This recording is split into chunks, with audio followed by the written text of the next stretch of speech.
Breaking news on Iran and Israel war. Israel-Iran conflict, its origins explained. And what could happen next? Tensions between Israel and Iran reached new heights in mid-April.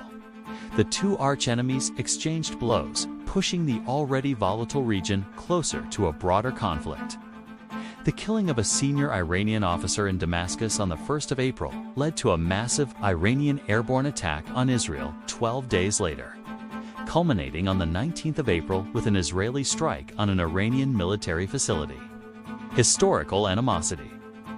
The origins of the rivalry between the Islamic Republic and the Jewish state traces back to the overthrow of Israel's close ally, the authoritarian Shah of Iran, Mohammad Reza Pahlavi, Wawa Khomeini's forces in Iran in 1979. This latest tit-for-tat amounted to a decisive Israeli victory and a strategic Iranian own goal.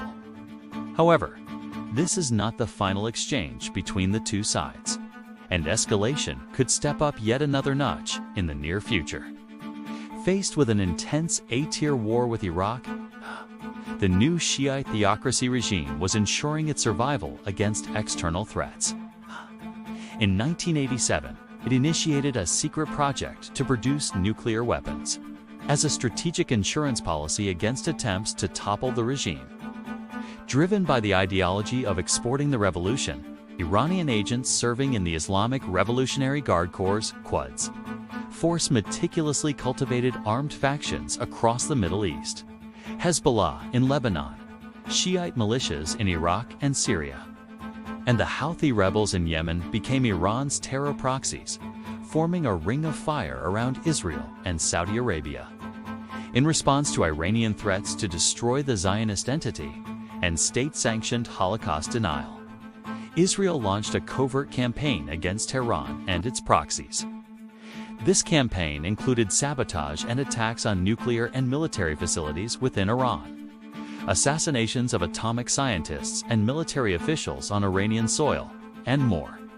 Israeli missiles and airplanes targeted Iranian officers and proxies in Syria, Lebanon, Yemen, and other locations, underestimating the enemy. Tehran's responses to these Israeli activities were either limited or foiled.